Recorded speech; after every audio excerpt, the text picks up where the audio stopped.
Have a blessed Sunday, everyone. Ayan ang panahon natin ngayon.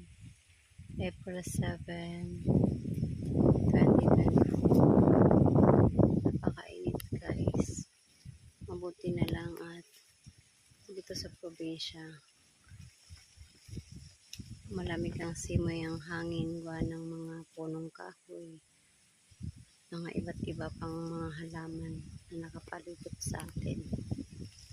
Ayan. Pero kung wala, guys, Diyos ko, paano na? Grabe, guys. Sobra init.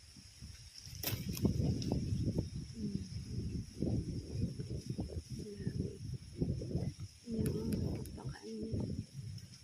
May mga ulap man, pero yung